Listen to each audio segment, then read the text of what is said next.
Hello दोस्तों, कैसे हैं आप सभी का उन्नति अकेडमी के यूट्यूब चैनल में स्वागत है। तो चलेगा, आज हम स्टार्ट कर रहे हैं यहाँ पर पूरा ही पटवारी का डिटेल सिलेबस, सारे ही टॉपिक्स हम टॉपिक वाइज यहाँ पर सिलेबस देखने वाले हैं और सभी सब्जेक्ट के अंदर की क्या क्या सिलेबस का पार्ट हमारा यहाँ पर रहने वाला है, क्योंकि ये बहुत ही कंफ्यूजिंग है कि किस सब्जेक्ट के अंदर क्या सिलेबस का पार्ट और क्या टॉपिक्स हमारे यहाँ पर रहने वाले हैं। ठीक है, तो देखिएगा यहाँ पर हम स्टार्ट करते हैं। सबसे पहला जो सब्जेक्ट हमारा यहाँ पर है वो है, सबसे पहला हम सब्जेक्ट यहाँ पर स्टार्ट करते हैं। देखिए, सबसे पहले सब्जेक्ट से पहले मैं पूरा डिटेल आपको सिलेबस यहाँ पर बताने वाला हूँ। जैसे कि एमपी पटवारी एग्ज़ाम के अंदर जो एक्सपेक्टेड इसलिए मैं बोल रहा हूँ कि ये जो हमारा सिलेबस है ये पूरा का पूरा 2017 की एग्ज़ाम के पैटर्न के अकॉर्डिंग है और इससे पहले भी जितने भी सिलेबस रहे हैं वो सभी इसी पैटर्न के अकॉर्डिंग रहे हैं। तो आने वाला पैटर्न भी ओबियसली 100% यही रहने के पूरे चांसेस हैं। तो इसके अंदर जो सब्जेक्ट्स हमारे आने वाले हैं, 5 सब्जेक्ट रहने वाले हैं। General knowledge, mathematics, aptitude, Hindi, rural economy, Panchayati Raj और कंप्यूटर नॉलेज। और सारे ही जो सब्जेक्ट्स हैं उनके 20 क्वेश्चंस यहाँ पर आने वाले हैं और टोटल हमारा 100 क्वेश्चंस का पेपर रहने वाला है, जिनके मार्क्स जो रहेंगे 20 क्वेश्चंस के 20 मार्क्स के हमारे यहाँ पर पेपर रहेंगे, जो कि 100 मार्क्स का हमारा टोटल पेपर रहेगा। और इसकी जो ये ड्यूरेशन रहेगी वो हमारी 2 आवर की ड्यूरेशन यहाँ पर पेपर की रहने वाली। तो देखिएगा दोस्तों, यहाँ पर टाइम बाउंडेशन बिल्कुल भी नहीं आने वाला है और सारे ही पैटर्न आपका यहाँ पर दिया गया है। और नेगेटिव मार्किंग की अगर अपन बात करें तो यहाँ पर किसी भी प्रकार की नेगेटिव मार्किंग नहीं है, तो आप इसमें अच्छा से अच्छा स्कोर कर सकते हैं। टाइम देखिए, ना तो नेगेटिव मार्किंग है ना ही हमारा टाइमिंग का बाउंडेशन है, तो बस केवल एक ही चीज़ आपका सिलेक्शन डिसाइड करती है, जो कि है आपका नॉलेज। क्लियर? तो जितना ज़्यादा से ज़्यादा आप पढ़ सकते हैं पढ़िएगा, क्योंकि ये एग्ज़ाम केवल और केवल नॉलेज के बेसिस पे आपकी होने वाली है। चलिए, तो कुछ चीज़ें छोटी मोटी मैं आपको यहाँ पर बता देता हूँ। जैसे कि ये जो एग्ज़ाम होगी ये ऑनलाइन ऑब्जेक्टिव टाइप की एग्ज़ाम होगी। ठीक है, ये जो पेपर होने वाला है हमारा ऑनलाइन पेपर होने वाला है और ये पूरा का पूरा ऑब्जेक्टिव टाइप पैटर्न पर होने वाला है और इसके अंदर 100 क्वेश्चंस रहने वाले हैं। ठीक है, जो सब्जेक्ट्स हम देख ही चुके हैं, 5 सब्जेक्ट यहाँ पर हमारे रहने वाले हैं और सभी क्वेश्चंस 1 मार्क्स का रहने वाला है। टाइम की एग्ज़ाम की जो ड्यूरेशन रहेगी वो 2 आवर की रहेगी और जो एग्ज़ाम का पेपर है वो दोनों लैंग्वेज में आएगा, आपका हिंदी और इंग्लिश लैंग्वेज में। काफ़ी बार मैंने देखा है जो फ्रेशर स्टूडेंट्स रहते हैं उनके मन में बड़ा डाउट रहता है कि सर कैसा हिंदी इंग्लिश। तो देखिए दोस्तों, ऐसा होता है कि जब आप पेपर स्टार्ट करते हैं तो एक बाहर एक चेक बॉक्स आता है, उसके अंदर रहता है हिंदी और इंग्लिश, तो आपको चूज़ करना होता है। वैसे तो ज़्यादातर व्यापम की एग्ज़ाम के अंदर आजकल हिंदी इंग्लिश दोनों कॉमन साथ भी आती है, पर अगर नहीं आता है तो आपने जैसे हिंदी चूज़ कर लिया है तो आपका पहला क्वेश्चन दिखाई देगा, आपको हिंदी में दिखाई देगा। लेकिन आप चाहते हैं कि इस क्वेश्चन को इंग्लिश में चेक करना चाहते हैं कि इंग्लिश में क्वेश्चन कैसा रहेगा, तो ऊपर एक और चेक बॉक्स बना रहता है जिससे आप आपकी हिंदी और इंग्लिश की लैंग्वेज को पर्टिकुलर क्वेश्चन की चेंज कर सकते हैं। तो ऐसा कोई टेंशन नहीं लेना है आपको कि हिंदी एक बार सिलेक्ट कर लिया तो पूरा हिंदी में चलेगा, इंग्लिश सेलेक्ट कर लिया तो पूरा इंग्लिश चलेगा। आप पर्टिकुलर क्वेश्चन को हिंदी और इंग्लिश के अंदर चेंज कर सकते हैं। ठीक है, दूसरी चीज़, कभी कभी ऐसा भी होता है कि सारे पेपर हमारे हिंदी इंग्लिश दोनों लैंग्वेज में आपको दिखाई देते हैं। ठीक है, चलेगा। तो there will be no negative marking, किसी प्रकार की यहाँ पर नेगेटिव मार्किंग नहीं रहने वाली है। Candidate who qualify return exam will be called for the document verification. तो देखिएगा, इसके अंदर कोई इंटरव्यू का रोल नहीं रहता है, तो डायरेक्ट आपका डॉक्यूमेंट वेरिफिकेशन का पार्ट यहाँ पर रहने वाला है। क्लियर इतना बात सभी का? चलेगा, तो अब हम आगे बढ़ते हैं। अब पूरा का पूरा हम टॉपिक वाइज सिलेबस देखने वाले। तो सबसे पहले हम देख रहे हैं कंप्यूटर। तो देखिएगा दोस्तों, कंप्यूटर के अंदर basics of computer and history of computer. ठीक है, कंप्यूटर के जितना भी हमारा हिस्ट्री से रिलेटेड सारे क्वेश्चंस हैं वो यहाँ पर बनने वाले हैं। हार्डवेयर और सॉफ्टवेयर से रिलेटेड जो टॉपिक्स हैं वो पूरा आपको डिटेल में पढ़ना है। Function of different part of computer, computer के विभिन्न जो पार्ट्स होते हैं वो सारे आपको यहाँ पर पढ़ना है। ठीक है, सीपीयू के बारे में पढ़ना है, नेटवर्किंग के बारे में पढ़ना है, इंटरनेट सर्फिंग के बारे में पढ़ना है। माइक्रोसॉफ्ट ऑफिस के अंदर सभी आ जाता, देखिएगा एक्सेल का आपको नॉलेज होना चाहिए, वर्ड का नॉलेज होना चाहिए, पावर पॉइंट का आपको नॉलेज होना चाहिए, इन सभी का आपको यहाँ पर नॉलेज होना चाहिए। डाटा हैंडलिंग आपको पूरा का पूरा पढ़ना है। आइकॉन्स वगैरह जो होते हैं, टूल बार होता है और सर्च इंजन जो होता है हमारा गूगल एंड ठीक है। तो इन सभी का आपको डिटेल में पूरा का पूरा नॉलेज होना चाहिए। और आप देखिए कोई सी भी बुक आप स्पेसिफिक रिफ़र कर रहे हैं तो उस बुक का भी आप क्या कर सकते हैं, पूरा का पूरा डिटेल जो दिए गए टॉपिक है वो सारे ही आप यहाँ पर कर सकते हैं। आप लूसेंट रेफर कर रहे हैं, मंथन रेफर कर रहे हैं या और भी कोई अदर बुक कर रहे हैं तो वो सारे ही टॉपिक हमारे एग्ज़ाम के लिए रेलिवेंट है। एक बात अगेन मैं आपको क्लियर कर देता हूँ कि ऐसा डिटेल सिलेबस आपका पीईबी की तरफ से स्पेसिफिकली मतलब नहीं दिया गया, लेकिन ये प्रीवियस क्वेश्चंस के बेसिस पर दिए गए टॉपिक है कि इन से क्वेश्चन यहाँ पर पूछने को देखने को मिले हैं, तो उस अकॉर्डिंग सिलेबस बना हुआ है ये। चलेगा आगे अब हम बढ़ते हैं। अगला जो सब्जेक्ट हमारा रूरल इकोनॉमी और पंचायती राज। ठीक, रूरल इकोनॉमी और पंचायती राज। तो देखिएगा यहाँ पर हरित क्रांति जो हो गया आपका, ग्रीन रिवॉल्यूशन हो गया, लैंड रिफॉर्म्स हो गए, ठीक है, भूमि सुधार हो गए, रोल ऑफ रेवेन्यू ऑफिसर, राजस्व अधिकारी की भूमिका क्या क्या रहती है, क्योंकि कहीं ना कहीं एक रेवेन्यू डिपार्टमेंट के अंदर ही पटवारी का वर्क होता है, तो आपका क्या क्या आपके रोल है वो चीज़ों का भी आपको आइडिया होना चाहिए। ठीक है, रूरल पॉवर्टी और एलाइड थीम्स, ठीक, ग्रामीण गरीबी और संबंध विषय वस्तु, ठीक है, ग्रामीण अर्थव्यवस्था की मूल बातें, basic of rural economics, rural welfare activities, ठीक है, ग्रामीण कल्याण की गतिविधियाँ जो होती हैं, सोशल इंक्लूशन, सामाजिक समावेशन, इंडियन एग्रीकल्चर, भारतीय कृषि, इरिगेशन रिसोर्सेज एंड प्रोजेक्ट्स, ठीक है, सिंचाई संसाधन और परियोजना, ये सारे टॉपिक्स आपके यहाँ पर सिलेबस का पार्ट होने वाले। और गवर्नमेंट जो स्कीम्स वगैरह चल रही है, ठीक है, जैसे कि ग्राम आवास योजना, फसल बीमा योजना, ग्राम सड़क योजना, इन सब चीज़ों का आपको क्या होना चाहिए, यहाँ पर नॉलेज होना चाहिए। और ग्रामीण बेरोजगारी और मनरेगा के भी आपको यहाँ पर नॉलेज में होना चाहिए। तो ऐसे और भी हम टॉपिक्स कह सकते हैं पंचायती राज से और रूरल इकोनॉमी से रिलेटेड, वो सारे टॉपिक्स हमारे यहाँ पर सिलेबस का पार्ट रहने वाले हैं। क्लियर। अब यहाँ पर भी आप कोई भी बुक रिफ़र कर रहे हैं तो उस बुक के अंदर सारा सिलेबस दिया जाता है, या फिर आप हम जैसे ऑनलाइन क्लासेस भी चलाते हैं और साथ ही साथ ऑफलाइन क्लासेस चलाते हैं, तो उसके अंदर तो पूरा का पूरा हम सारी चीज़ें अकॉर्डिंग टू सिलेबस ही चलने वाले। इसमें कुछ टॉपिक्स अगर जैसे कम ज़्यादा भी होते हैं, ज़्यादातर बहुत सारे और भी टॉपिक्स होते हैं तो वो भी हम वहाँ पर इंक्लूड, क्योंकि इनके अंदर टॉपिक के अंदर सब टॉपिक्स रहते हैं।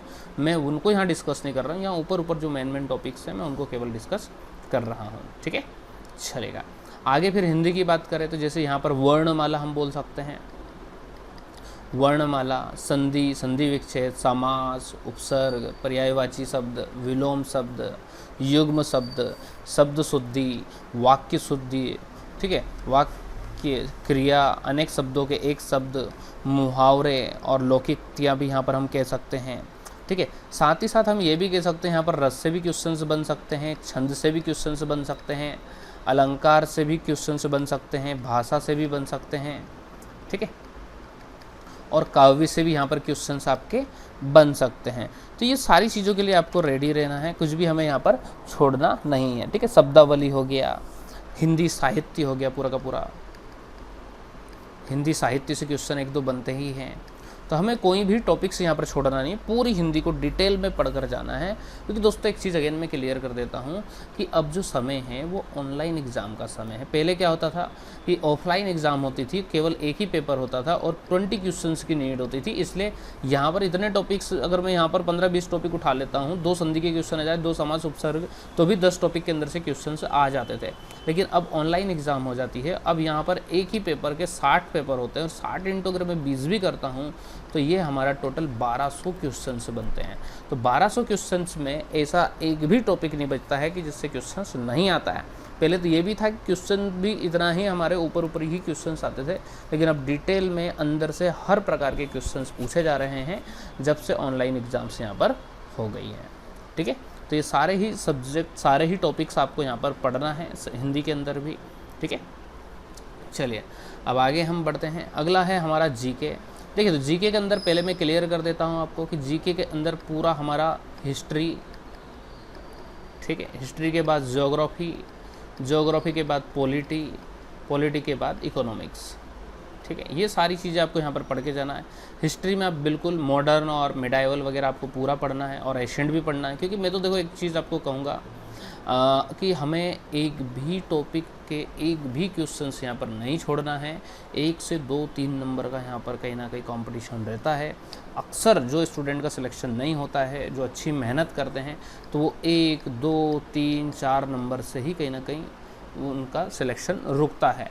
तो वहाँ पर कुछ ये 2-4 क्वेश्चन ऐसे ही होते हैं कि सर एक क्वेश्चन एशियन हिस्ट्री का आ गया या 1-2 क्वेश्चन मेडाइवल हिस्ट्री आ गया।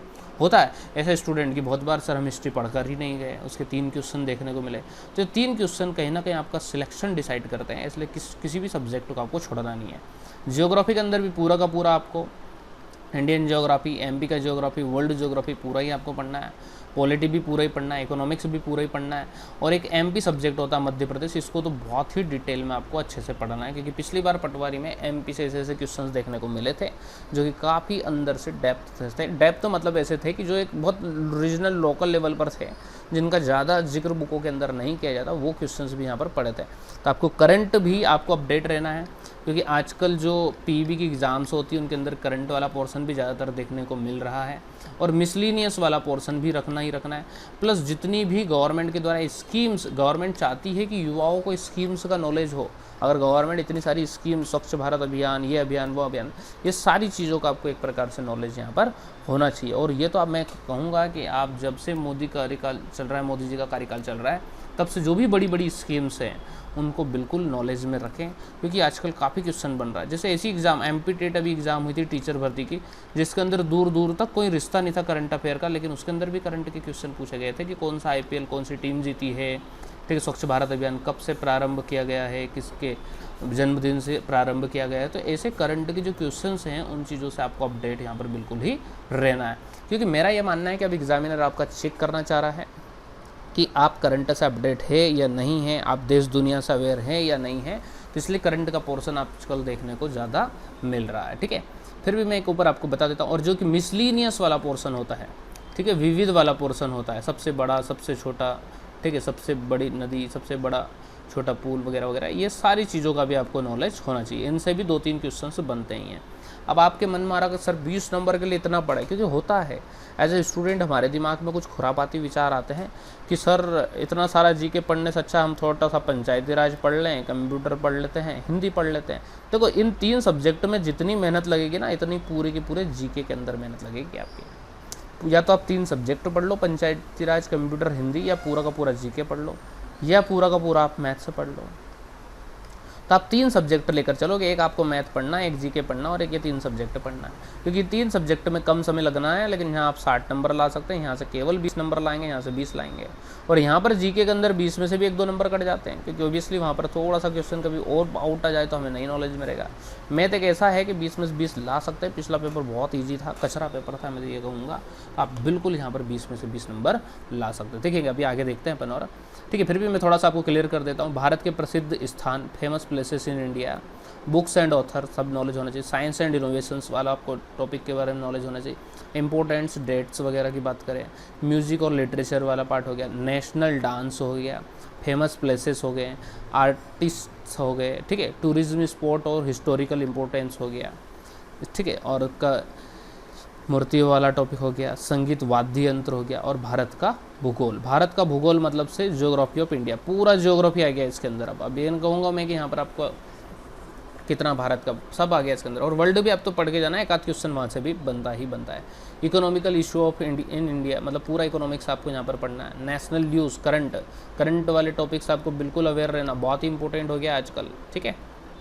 तो आप पढ़ते ही रहो, करंट तो हमेशा ही पढ़ते रहो, कभी भी कोई भी क्वेश्चन आपको, क्योंकि जनरली हम एक दिन में करंट को रेडी नहीं कर सकते।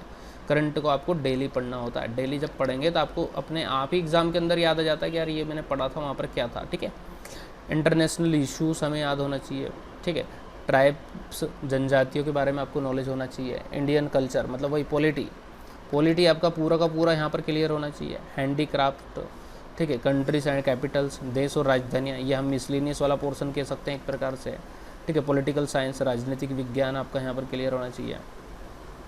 अगला है साइंटिफिक ऑब्जर्वेशन, वैज्ञानिक अवलोकन, ठीक है, about India and it's neighbour countries, ठीक है।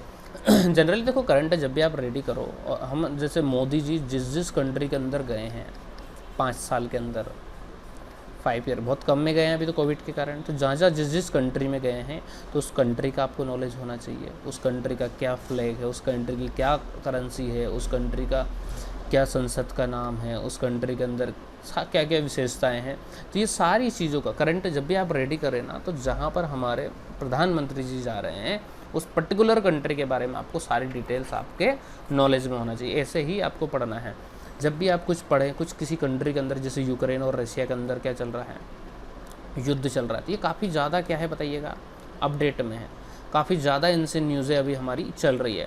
तो आपको पूरा का पूरा रसिया का और यूक्रेन के बारे में पूरा नॉलेज होना चाहिए कि कब ये देश अलग हुए, कब कौन से देश को अंदर कौन सा कंट्री आती है, किनका किसका क्या, पूरा आपको इन दोनों कंट्रीज़ के बारे में पूरी डिटेल होना चाहिए। क्योंकि वो चाहते हैं कि आप पटवारी बनकर गाँव पर तो जाएँ, लेकिन आपके नॉलेज में सारी चीज़ें होना चाहिए कि क्या चल रहा है देश दुनिया के अंदर, ठीक है। तो इसलिए यहाँ पर इसका मुख्य उद्देश्य होता है करंट वाली ऐसी चीज़ें पूछने का, ठीक है। और ऐसे ही न्यू इन्वेंशंस वगैरह और वर्ल्ड ऑर्गेनाइजेशन, ठीक है, WTO वगैरह, IMF वगैरह, ठीक है, इन सब चीज़ों का भी नॉलेज होना चाहिए। क्योंकि आए दिन न्यूज़पेपर के अंदर आते हैं कि IMF ने इतना कर्ज दिया है, इतना लौटा दिया है, इस कंट्री को कर्ज दिया है। तो ये आपको नॉलेज होना चाहिए कि IMF है क्या, इंटरनेशनल मॉनेटरी फंड क्या है ये। तो इन सब चीज़ों का भी आपको, जो वर्ल्ड ऑर्गेनाइजेशंस होते हैं उनके बारे में भी आपको यहाँ पर जानकारी होना चाहिए। क्लियर सभी का ये चलेगा। तब आगे हम बढ़ रहे हैं मैथ्स। देखिएगा, मैथ में काफ़ी लोगों को मन में प्रश्न उठता है कि सर इसके अंदर क्या आएगा। तो देखो दोस्तों, इसको मैं अगर चाहूँ तो 3 4 5 पार्ट में आपको डिवाइड करके कर देता हूँ। सबसे पहले मैं एक बार आपको थोड़ा सा ऐसे ही क्लियर कर देता हूँ। देखिए, पहले होता है square root, cube root, LCM, HCF और सिंप्लीफिकेशन, क्योंकि ये तो देखो मैं पढ़ा ही रहा हूँ ये सब्जेक्ट तो। और दूसरी चीज़, इसकी क्वेश्चंस भी मैंने प्रीवियस ईयर के भी सॉल्व कराए हैं कुछ पेपर के, और भी मैं कुछ उसके अंदर लेकर आने वाला हूँ आने वाले दिनों के अंदर कुछ पेपर, ठीक है, जो पहले भी मैं वीडियो बना चुका हूँ उनको भी आप देख सकते हैं, जिसके अंदर मैंने मैथ्स के पटवारी के प्रीवियस ईयर के सारे क्वेश्चन का सॉल्यूशन के साथ डिस्कस किया है, ठीक है। 3 topic, square root, cube root, LCM, HCF, simplification, ठीक है। और एक और यहीं जोड़ देता हूँ मैं, एवरेज। 4 टॉपिक तो ये हो गए हमारे। फिर एक सीरीज़ होती है हमारी परसेंटेज, आप लिखते जाना या तो भले ही, प्रॉफिट लॉस, ठीक है, प्रॉफिट लॉस, डिस्काउंट, उसके बाद सिंपल इंटरेस्ट, कंपाउंड इंटरेस्ट, ठीक है, एक ये ग्रुप हो गया पूरा का पूरा। एक होता है time distance, train, boat stream, ठीक है, बोट एंड स्ट्रीम, इनको हम कर सकते हैं। और तीसरा अगला इसी के अंदर एक और होता है time and work, time and work, और उसके बाद पाइप एंड सिस्टम, ठीक है। उसके बाद अगले तो देखिए 3 टॉपिक के तीन, क्योंकि ये सब बेस्ड हैं, जैसे 5 टॉपिक का एक ग्रुप होता है, इन 3 टॉपिक का एक ग्रुप होता है, इन दोनों टॉपिक का ग्रुप होता है। अगला आ जाते हैं अपन रेशियो, एज, पार्टनरशिप, मिक्सचर, ये सारे चारों टॉपिक का ग्रुप होता है। अगला होता है परमुटेशन, कॉम्बिनेशन, प्रोबेबिलिटी, ठीक है। तो ये टॉपिक हमारे हो गए अरिथमेटिक वाले पार्ट के। उसके बाद देखो दोस्तों, मैंने यहाँ पर अलजेब्रा के क्वेश्चंस देखे हैं, ठीक है,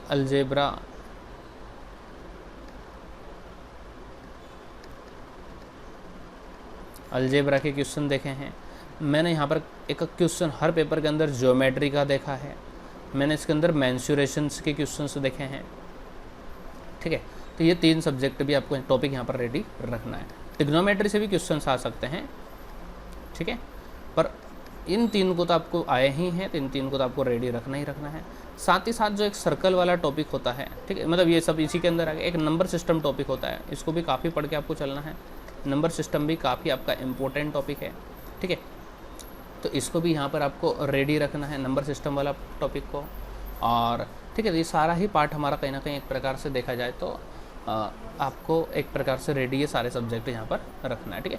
और भी कुछ बेसिक, और आजकल क्या हो गया है, बहुत ज़्यादा कैलकुलेशंस वाले ज़्यादा क्वेश्चंस आ रहे हैं, ठीक है, तो उसको भी आपको रेडी रखना है। और सिंप्लीफिकेशन में पहले ही बता चुका हूँ। ये सारे टॉपिक मैंने यहाँ पर लिख भी रखे हैं, लेकिन इनका जो क्रम है वो आगे पीछे है, तो ये मैंने पूरा एक बार और आपको डिटेल में पूरा का पूरा बता दिया है। क्लियर। तो यहाँ पर रीजनिंग मैंने इसलिए लिखा हुआ है, देखो कैलेंडर के अंदर हर पेपर के अंदर एक प्रकार से देखा जाए तो एक क्वेश्चन देखने को मिला है, तो कैलेंडर अपने को रेडी रखना है। थोड़ा बहुत क्लॉक से बन सकता है, तो ये सारी चीज़ आपको रेडी रखनी है। बाकी सारी टॉपिक्स मैंने डिटेल में यहाँ पर बना दिए हैं, लिख दिए हैं, ठीक है। लॉगरिथम यहाँ पर आ सकता है, नहीं भी आ सकता है, इसलिए मैं हटा दे रहा हूँ। कुछ पीबी के एग्जाम के अंदर ये टॉपिक देखने को मिला है। ऐसे ही इसके अंदर अरिथमेटिक प्रोग्रेशन होगा कहीं पर, ठीक है, तो वो भी आ सकता है। एपी जीपी वगैरह होते हैं, तो वहाँ भी क्वेश्चंस बनते हैं, तो वो भी अपने को रेडी रखना है। और सबसे ज़्यादा जो क्वेश्चंस देखने को मिले हैं वो बिल्कुल ही बेसिक लेवल के देखने को मिले हैं। चलेगा, क्लियर इतना सभी का? चलेगा, तो सभी लोगों का जुड़ने के लिए बहुत बहुत धन्यवाद। ठीक है, बाकी का हम देखते हैं आगे की क्लास में। हमारी जो क्लासेस है वो स्टार्ट हो चुकी है, ऑनलाइन क्लास और ऑफलाइन क्लासेस दोनों ही स्टार्ट हो चुकी है। ठीक है, ऑफलाइन क्लास हमारी स्टार्ट हो चुकी है, ऑनलाइन क्लास हमारी एक बेस अभी आने वाली है अपकमिंग। अगर किसी प्रकार का आपको क्लास ज्वाइन करने से रिलेटेड डिटेल्स चाहिए तो आप इस नंबर पर कॉल कर सकते हैं। और आपको अगर किसी भी प्रकार की क्यूरी हो सिलेबस से रिलेटेड और किसी प्रकार का डाउट हो तो इस नंबर पर आप व्हाट्सएप के थ्रू भी पूछ सकते हैं। ठीक है, तो ये सारी जानकारी आपको यहाँ पर कहीं ना कहीं मिल जाएगी। ठीक है, सभी लोगों को जुड़ने के लिए अगेन बहुत बहुत धन्यवाद। और कमेंट कर भी आप बिल्कुल पूछ सकते हैं, और इसको शेयर ज़रूर करें, ज़्यादा से ज़्यादा लोगों को शेयर करें ताकि ज़्यादा से ज़्यादा लोग इसका बेनिफिट उठा सकें। ठीक है, अगेन थैंक यू।